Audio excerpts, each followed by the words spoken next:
Admiral Thrawn. Grand Admiral? The Emperor recently promoted me after my victory. Is that... It is. Thrawn.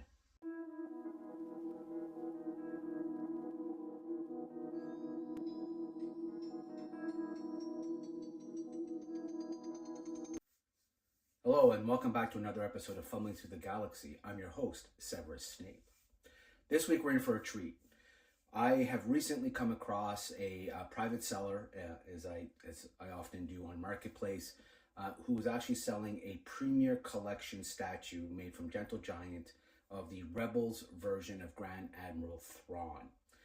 And why that's exciting is that this is a very recent piece, and it's one that I looked at when they had first announced it. I didn't pull the trigger. Of course, there's pros and cons to that. As I recently spoke about, I think there is value in joining some of these guilds and some of these membership perk things when creators and makers are offering it. And then sometimes you get lucky in aftermarket. So this is one of those pieces where I got really, really lucky and found it just at a incredible price with a very motivated seller. And sometimes that happens. Sometimes you get something under market value. And so, count those victories when you get them, but it's certainly the exception, not the rule.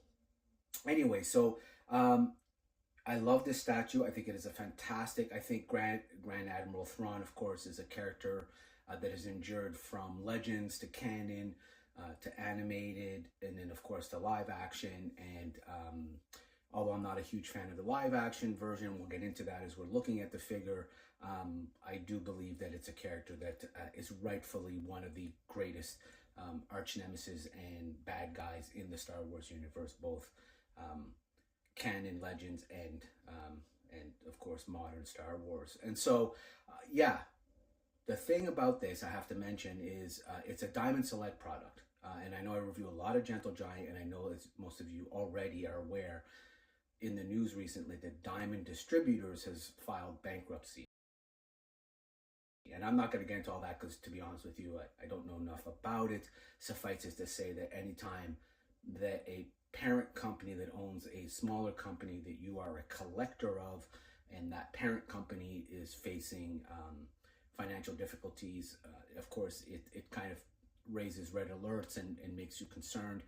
My understanding is that, there's a couple scenarios, don't worry about it, everything's going to be good, they've got money in place. And then there's another scenario that, there's a deadline, and if things aren't met, then who knows where all the pieces will fall. It is my great hope, of course, that Gentle Giant lands on its feet somewhere, and that they continue to bang out what I think is the best Star Wars busts and statues, bar none, except Sideshow. And Sideshow, of course, is a different level, and for 2D, 3D, for Clone Wars Rebels, and for modern Star Wars, nobody, and I mean this, does it better than Gentle Giant. So anyway, I'll show you a quick image of what we'll be talking about. We'll get to the table, we'll have a look at the figure. So we'll be looking at this amazing Grand Admiral Thrawn, what they call a 1/7 scale statue. It's a rather heavy and large piece, so I'm really looking forward to seeing how it looks. So yeah, enough about that. Let's get to the table. Let's talk some Thrawn, and let's have a look at this incredible statue. Okay, so here we are having a look at the box. Of course, as I said, this is a Premier Collection Gentle Giant Grand Admiral Thrawn 1/7 scale statue. So here we see Thrawn in his officer's chair. So talking a little bit about Thrawn now, and what makes Thrawn interesting, as I mentioned a little bit in the preamble, this is one of the few characters that's actually gone from Legends to canon to animation, which I guess is canon, and then of course to live action, has made the jump to live action. So my first introduction, and most people's introduction to Thrawn, of course, was that he was the arch nemesis, or the big baddie, in Timothy Zahn's original trilogy, Heir to the Empire. And for those of you who haven't read Heir to the Empire, or the trilogy of the Heir to the Empire, I strongly suggest you look it up. It is, you know, essentially the novels that kicked off the expanded universe. So if you're a huge fan of the expanded universe like I am, these are novels that you really have to go out and find. Fantastic stories. You know, we get a much more robust Luke Skywalker, Jedi, Master. I mean, there's just so many things in the book, you know, I'm not going to give away, but at the end of the day, this is where we're first introduced to Thrawn. So as we know, he's introduced as a Kiss male, highly intelligent, known for his military mind and his strategy. We shall turn them from an obstacle to an asset. Wouldn't you agree, Agent Gallus? Your strategy is without flaw, Grand Admiral. He was an officer in the Galactic Empire and commanded a fleet, one of the only non-human officers of that ranking in the Galactic Empire. As you, in the novels, it becomes clear that Palpatine did not favor anybody outside of humans to be high ranking, and so he was one of the few that was actually able to achieve that rank. So as we then meet Thrawn in canon, it's actually through season 3 of Star Wars Rebels, which is what we're looking at here. So in Star Wars Rebels season 3, we're introduced to Grand Admiral Thrawn, and then of course he is the big baddie for that season. And then, as we know, that carried over into the Ahsoka live action show, where we're eventually introduced to Thrawn there as well. And around that time, there were some comic books made, and eventually Timothy Zahn, due to the popularity of the character, decided to actually write an updated canon trilogy that wasn't heir to the Empire, but was in fact called the Thrawn Ascendancy trilogy, which again is another great read. I much more enjoyed the Heir to the Empire trilogy than I did the canon version, but you know, that's just my personal opinion. So let's take a look at what they say here. When Governor Price of Lothal wanted a stronger commander to dismantle the rebellion, the Empire answered with Grand Admiral Thrawn. Thrawn was a male Kiss with striking blue skin, red eyes, and an angular face. Known for his brilliant strategic mind and ruthlessness, he was determined to pull the rebels apart piece by piece. So as you know, we got Thrawn as well in Ahsoka season 1, played by the actual actor who voiced him. And it's interesting, I recently was listening to a podcast where somebody was arguing that Ahsoka should have been played by Ashley Eckstein, who voiced her in the animated versions. And I think the live action version of Thrawn is a perfect example of why that doesn't always work. If you look at his angular face here, if you really take a look at kind of, you know, how he's represented, and again, you know, if we recently looked at the Inquisitor, the Grand Inquisitor, same thing. So you look at these great angular lines, you look at this, you know, this species known for this kind of genetic look, and then suddenly you get what you get in Ahsoka season 1, as you can see here. What was first just a dream has become a frightening reality for those who may oppose us. And so to me, really, that to me is not a great capture from animation to live action. And you know, again, I greatly enjoy the voice work that the Mikkelsen brother does, but in terms of the look, I think it's just poor casting, in my opinion. And he looks bloated and anyways, not my favorite version. But okay, let's take a look at the actual figure. Okay, so here it is in his styrofoam prison.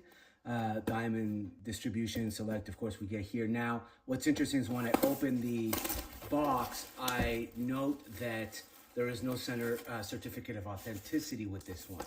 So, you know, that's part of the aftermarket game. I guess that's the first time that I've had one that came in the box that didn't also have the certificate of authenticity.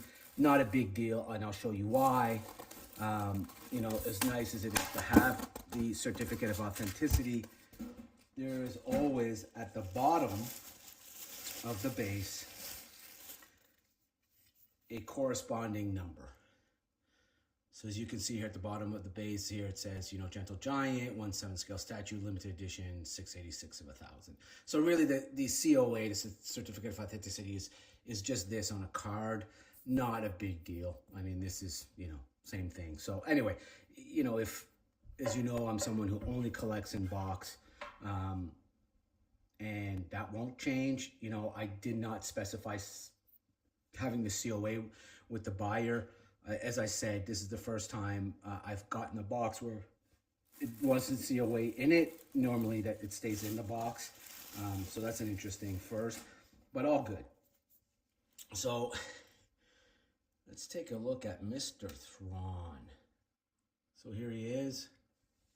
And look at the level of detail in that face. I mean, that's absolutely bang on to the animated version that we see in Rebels.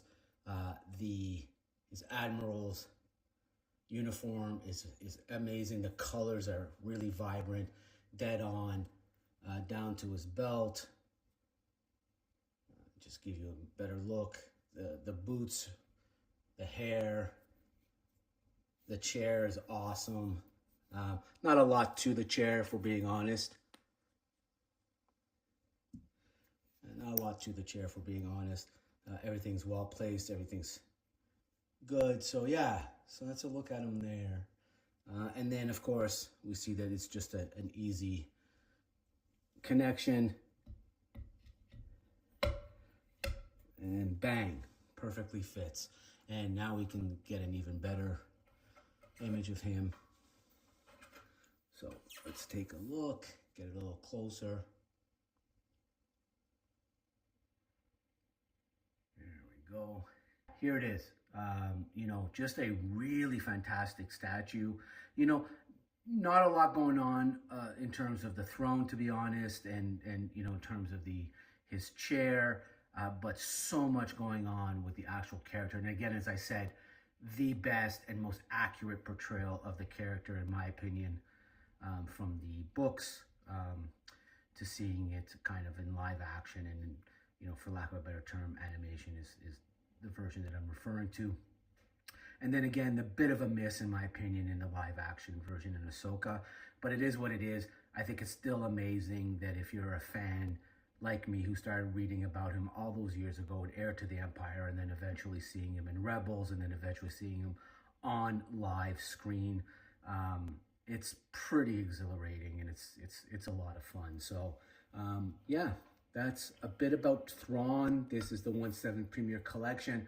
My next Premier Collection hunt is the Darth Vader from the incredible Clone Wars Season 7 finale, which is Victory and Death, of course, that last episode. So Gentle Giant has one coming out this year that shows Vader in the snow with the 332nd Battalion helmet in the snow, and you can see his reflection. They've captured that in a Premier Collection format. So really looking forward to getting that. I hope that, as I said earlier, Diamond distribution, and more specifically Gentle Giant, lands on its feet despite these financial troubles that its parent company is having. And I hope that we continue to get these absolutely incredibly sculpted and detailed Star Wars animation figures that we're getting from Gentle Giant. So as always, like, share, subscribe, and let me know your thoughts, and let me know which one you like better. You know, do you like, you know, animated, live, Legends, canon? What version of Thrawn? And you know, what are your thoughts about the Diamond distribution deal? Do you think Gentle Giant will land on its feet? And do you collect Gentle Giant of any other way? So until the next time, may the Force be with you always.